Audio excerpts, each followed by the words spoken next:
بیا خلک وایي چې زلزلې راځي او د الله تعالی عذابونه راځي.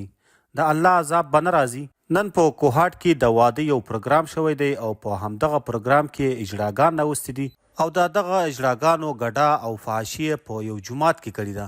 ملګرو لکه څنګه چې تاسو ته په ویډیو کې ښکاري چې ښه په درز میوزیک لګیا ده او اجراګان هم خپل سامانونه خوځوي او ګډیږي.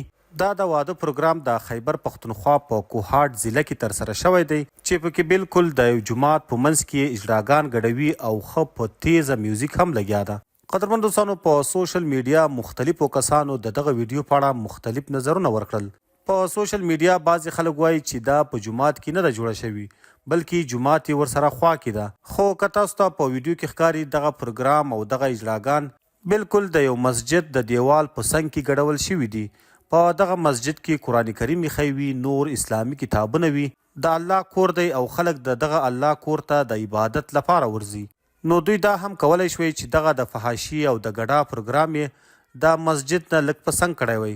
لکه څنګه چې تاسو ته معلومه ده چې زموږ او ستاسو معاشره پښتنه او اسلامي ده، نو په دغه اسلامي معاشره کې باید موږ او تاسو ډیر زیات احتیاط وکړو. قدرمن لیدونکو، دغه ویډیو په لیدلو سره زموږ ویښتان ودرېدل او ډیر زیات ویرېدلو او خفه شو چې الله مکړه دغه په وجه په موږ باندې الهي عذاب را نشي. قدرمن دوستانو، په سوشل میډیا خلک دغه ویډیو په اړه مختلف بحثونه کوي، خو دلته زه دومره ویلی شم چې دغه پروګرام د مسجد او د الله د کور څخه یې لږ وراخوا کړی وی.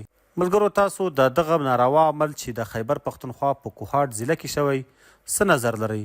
نظر مو راسره په کومنټ کې ضرور شریک کړئ او د نورو داسې تازه او معلوماتي ویډیوګانو دپاره پښتون ټایم چینل همدا اوس سبسکرایب کړئ.